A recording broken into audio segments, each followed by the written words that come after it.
ఎండలు దంచి కొడుతున్నాయి. మొత్తం ఒక పక్క లోక్సభ ఎన్నికలు జరుగుతుంటే మరో పక్క మాత్రం ఎమ్మెల్సీ ఎన్నికలు జరుగుతున్నాయి తెలంగాణలో. దీంతో ఇప్పటికే 46 డిగ్రీల టెంపరేచర్ తోటి ఓ పక్క పొలిటికల్ హీటు, మరో పక్క ఈ హీటు ఉష్ణోగ్రతలు పెరగడంతో రాష్ట్రం అంతా ఎలక్షన్ హీటు పెరిగిపోయింది, టెంపరేచర్ కూడా పెరిగిపోయింది. ఇటు ఈ విధంగా అటు ఆ విధంగా ప్రకృతి పరంగా ఉష్ణోగ్రతలు పెరిగినాయి, అటు పొలిటికల్ హీట్ పెరిగింది. ఈ విధంగా ఎక్కడ చూసినా చర్చ జరుగుతుంది. ఇక్కడ కొంతమంది పిల్లలు ఉన్నారు, యువకులు ఉన్నారు. వీళ్ళని అడిగి తెలుసుకుందాం ఏంటి ఒక పక్క ఎమ్మెల్సీ ఎన్నికల గురించి ఒకసారి అడుచుకుందాం. ఇక్కడ అన్న ఏం చేస్తారు ఇక్కడ? మాట్లాడుకుంటున్నాం సార్. స్టూడెంట్స్ అంతా ఎవరికి మద్దతు ఇవ్వాలి, ఎవరిని గెలిపించాలనే దాని మీదే ఉన్నాం సార్. గత ఎన్నికల్లో చేసిన తప్పు ఈసారి స్టూడెంట్స్ చేయకూడదు అనుకుంటున్నాం సార్. గత ఎన్నికల్లో మోసపూరిత మాటలు విని సోషల్ మీడియాలో హైప్ చూసి ఏదో విద్యార్థులకి న్యాయం చేస్తాడు, సమాజాన్ని మేలుగొల్పుతాడు అనుకున్న వ్యక్తిని మేము కష్టపడే ఒక 500 ఓట్లు 1000 ఓట్లు ఒక్కొక్కళ్ళని కష్టపడేపించాం సార్. ఈసారి అవి వేయకపోగా ఇంకో 500 1000 ఓట్లు ఎలా చేద్దాం కావాలనే దాని మీద మేము ఆలోచిస్తున్నాం సార్. ఓహో, ఆ పని కూడా చేస్తున్నాం సార్. సమాజాన్ని ఎలా మేలుకొల్పాలి, ఏం చేయాలనేది ఆలోచిస్తున్నాం. ఊసరవెల్లి లాంటి నాయకుల యొక్క మాటలు నమ్మకుండా నిరుద్యోగుల పక్షాన్ని ఎవరైతే నిలబడి గెలిపిస్తారో వాళ్ళకే మా నిరుద్యోగుల ఓటు వేయాలని మూకుమ్మడిగా తెలంగాణ రాజకీయాల్లో ఊసరవెల్లు ఉంటారు. కానీ ఇప్పుడు గ్రాడ్యుయేట్ ఎన్నికల్లో కూడా ఈ ట్రెండింగ్ వచ్చిందా? ఉంటున్నారు సార్. ఎంపీ సీట్ రాకపోతే ఎమ్మెల్యే, ఎమ్మెల్యే సీట్ రాకపోతే ఎమ్మెల్సీ రాకపోతే ఇలాంటి నిరుద్యోగులు. ఈ భారతదేశంలో మోసపోయి ఏకైక అమాయకులు ఎవరంటే నిరుద్యోగులే సార్. ఎవరి మాటలు చెప్పినా నమ్మి అమాయకత్వంగా మోసపోయే వాళ్ళ మేమే సార్. ఇంత సౌజ్ అవుతారు, ఎందుకని మోసపోతారు మీరు? ఆశ సార్. మేము రాజకీయాలకు రాలేము, ఎదిరించలేం, మాట్లాడలేము. ఎక్కడైనా పెడితే మాట్లాడితే ఏమైనా చేస్తారు ఏమైనా భయంతో ఆశ సార్. ఒక నిరుద్యోగం అంటేనే ఆశాజీవి సార్. 35 సంవత్సరాలు 41 సంవత్సరాలు 47 సంవత్సరాలు వచ్చేంత వరకు చదివి ఏదో ఒక ఉద్యోగం సాధించి తన కుటుంబాన్ని బాగుపడుతుందనే ఆశతో చదివే ఒక్కొక్క ఆశాజీవి సార్. నిరుద్యోగం అంటేనే ఆశాజీవి సమాజంలో. ఒక్కొక్కరు 40 ఏళ్ళు 50 ఏళ్ళు అయిన దాకా చదువుతారు సార్. ఇప్పుడు ఇతని పరిస్థితి ఏంది సార్? ఇప్పుడు ఇతనికి నెక్స్ట్ ఉద్యోగం రావాలి, డేట్ ఆఫ్ బర్త్ లో ఉద్యోగాలు పోయినాయి, మిగిలిపోయిన పోస్టులు బ్యాక్లాగ్ లో మిగిలించుకుంటారు. మరి వెనక ఉన్న వాడికి ఒక 6 మార్కులో ఉద్యోగం పోతే తెలుస్తుంది సార్. ఒకప్పుడు టీకి టిఫిన్ కి డబ్బులు కొట్టండి మీరు అన్నారు. ఇవాళ ఫార్చునర్ కార్లు 500 ఫార్చునర్ కార్లతో నామినేషన్ వేయడానికి పోయారు. ఎక్కడి నుంచి వస్తుంది సార్ ఆ డబ్బులు? ఎమ్మెల్సీ ఎన్నికలకు కూడా అంత పోతారు. నిన్న మేము అశోక్ సార్ అమ్మటి నామినేషన్ పత్రాలు తీసుకోవడానికి పోతే 2 బండ్ల మీద పోయినాం సార్. బస్సులు ఎక్కి ఛార్జీలు పెట్టుకుని పోయినాం. మరి ఇలా టికానికి డబ్బులు లేని వాళ్ళు 500 ఫార్చునర్ కార్లతో ఎట్లా వస్తున్నారు? మరి మేము ఎందుకు ఆ స్థాయికి రాలేకపోతున్నాం అనేది అర్థం కావట్లేదు. ఆయన కన్నా ఎక్కువ చదువుకున్నాం కానీ మేము ఆ స్థాయికి ఎందుకు రాలేకపోతున్నాం అనేది ఇంకా అర్థం కావట్లేదు. మరి ఆ ట్రిక్ ఏదైనా మాకు చెప్తే మేము కూడా ఫార్చునర్ కార్లు కట్టుకుంటాం. అంటే పేపర్ పెట్టి ఉదయం నుంచి సాయంత్రం దాకా తీస్తే డబ్బులు వస్తాయో రావు అనేది మాకు అర్థం కావట్లేదు. అలాంటి వాళ్ళు మేము ఏం చేయాలో అనేది అర్థం కావట్లేదు సార్. ఓకే చెప్పండి, ఎట్లా అంటే ఎమ్మెల్సీ ఎన్నికల్లో ఎట్లా ఉంది, ఏమంటారు? మీ విద్యార్థులంతా అందరూ డిబేట్ పెట్టినట్టుంది, ఏమంటారు? అవునన్నా, ఇప్పుడు వాస్తవంగా మీరు ఇందాక ఒక మాట చెప్తారు, ఎండ కొడుతుంది బాగా, వేసవిలో మనం చింతపండు రసం తాగమన్నా, చెరుకు రసమే తాగుతాం. కాబట్టి చెరుకు రసం లాంటి అంటే ఆ చల్లదనం ఇస్తుంది. అలాగే నిరుద్యోగుల పక్షాన పోరాడుతున్న అశోక్ సార్ కూడా మాకు ఏదో ఒక రూపేనా మాకు న్యాయం చేద్దామని చూస్తారు. కానీ చింతపండు అట్లా చేయదు. తీయని పానీయమే అశోక్ సార్, తీయని పానీయమే. అటువంటి వ్యక్తి మండలిలో ఉంటేనే మా సమస్యలు, నిరుద్యోగ సమస్యలు కానీ ఉపాధ్యాయ సమస్యలు తీరుతాయి. కానీ రంగులు మార్చేటోడు మాకొద్దు. మా జీవితాన్ని రంగులమయం చేసేటోడే మాకు కావాలని చెప్పి మేము అందరం అదే చర్చ జరుగుతా ఉంది. రాష్ట్ర వ్యాప్తంగా చర్చ జరుగుతా ఉంది. ఈ 3 జిల్లాల విద్యార్థులే కాకుండా రాష్ట్ర వ్యాప్తంగా ఉన్న విద్యార్థులు అందరూ అశోక్ సార్ని బలవంతంగా మేము నిలిచబెడుతున్నాం. మాలో ఒకటిగా అశోక్ సార్ని చూస్తున్నాం కానీ ఆయన ఒక వేరే లెవెల్లో మేము చూస్తలేము.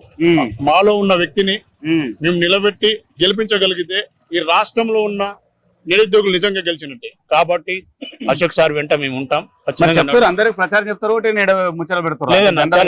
చాలా పాజిటివ్ రెస్పాన్స్ ఉంది. ఖమ్మం జిల్లాలో కూడా పర్యటన జరిగింది, మీరు చూసుకుంటారు 2 రోజుల క్రితం. అదేవిధంగా నల్గొండ జిల్లాలో కూడా మేము పర్యటించాము. ఇంటర్నల్ గా కూడా మాకు చాలా సపోర్ట్ ఉంది.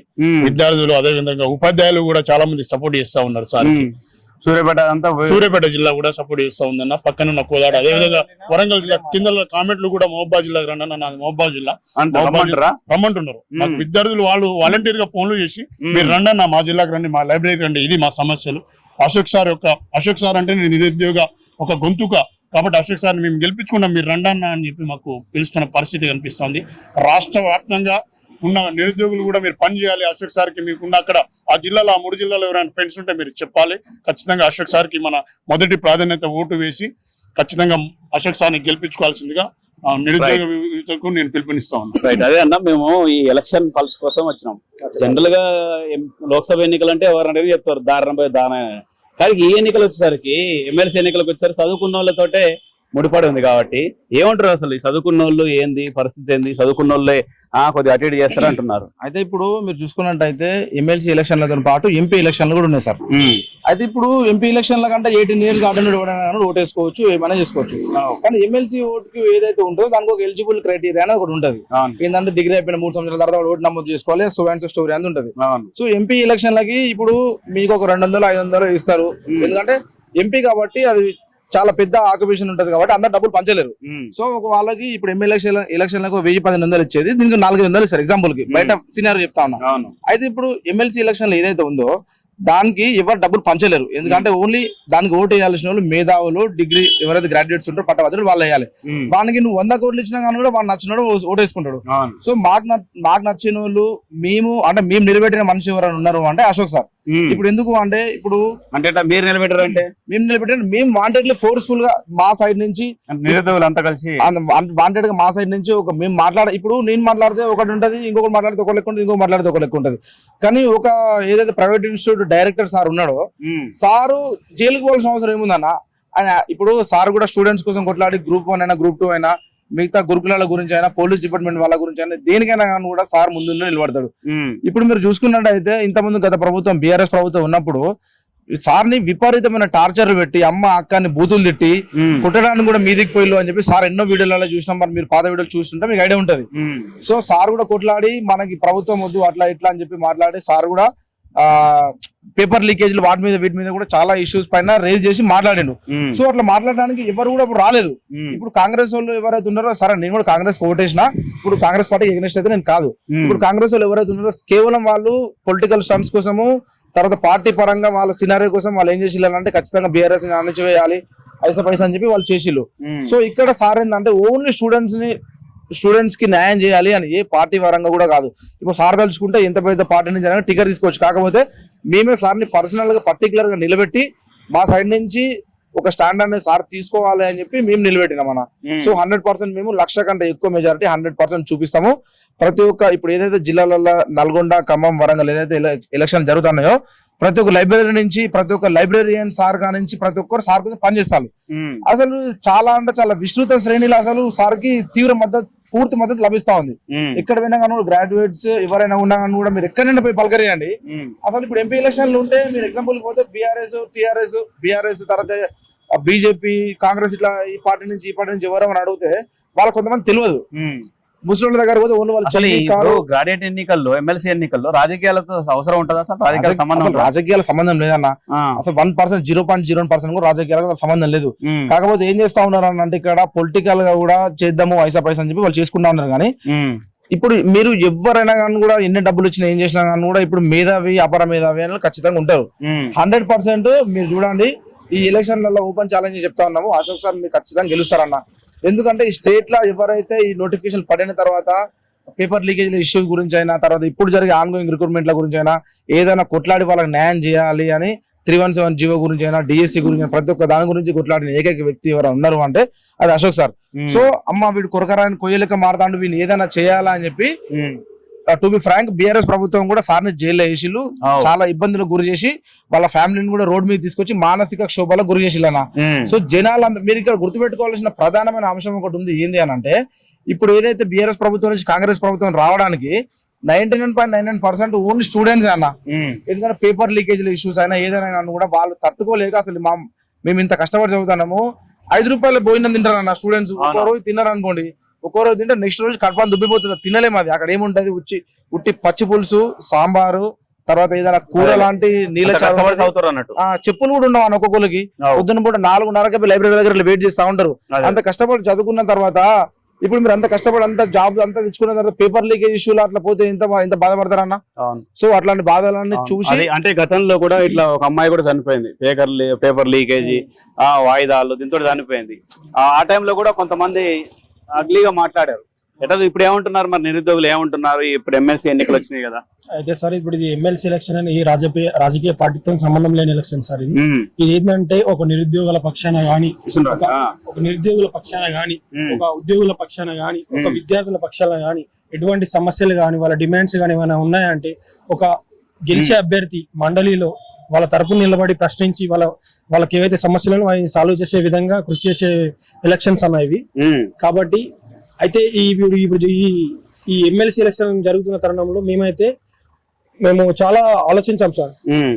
ఎవరు మా నిరుద్యోగుల సమస్యలని సాల్వ్ చేసే వ్యక్తి ఎవరైనా ఉన్నారని అంటే మాకు మొట్టమొదట గుర్తుకొచ్చే వ్యక్తి ఎవరు ఉన్నారంటే అశోక్ సార్.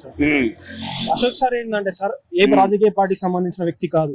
ఒక ఆన్లైన్ అకాడమీ ఉంది, చాలా తక్కువ మొత్తంలో ఫీజులు తీసుకొని విద్యార్థులకు పాఠాలు బోధించి ఎంతో విద్యాబుద్ధులు నేర్పి అలాగే ఏమైనా సమస్యలు వస్తే ఎట్లా ఎదుర్కోవాలి ఏందనేసి ఒక మోటివేషన్ స్పీకర్ కూడా చాలా మంచి వ్యక్తిగా పనిచేశారు సార్. ఆ సదుద్దేశంతో చాలా మంది విద్యార్థులు, నేనే అని కాదు, ఒక ఏ యూనివర్సిటీ తీసుకెళ్ళినా, ఏ లైబ్రరీ తీసుకెళ్ళినా, అసలు ఏ మారుమూల విద్యార్థులకైనా అశోక్ సార్ అనే వ్యక్తి తెలుసు. ఒక ఉద్యమ నేతగా గానీ, ఒక టీచర్ గా గానీ. కాబట్టి ఈసారి ఈ ఎలక్షన్స్ లో ఏ పార్టీ, ఏ రాజకీయ పార్టీ సంబంధం లేకుండా ఒక ఇండిపెండెంట్ నిలబడ్డ అశోక్ సార్ నుంచి మా తరపు నుంచి గెలిపించి భారీ మెజారిటీ. అవును సార్, వ్యవస్థ సెట్ చేసినాం సార్. మేము చాలా విద్యార్థులతోటే మొత్తం మీరే మేమే సార్. అంటే ఉద్యోగులు బలపరిచారు ఎట్లా?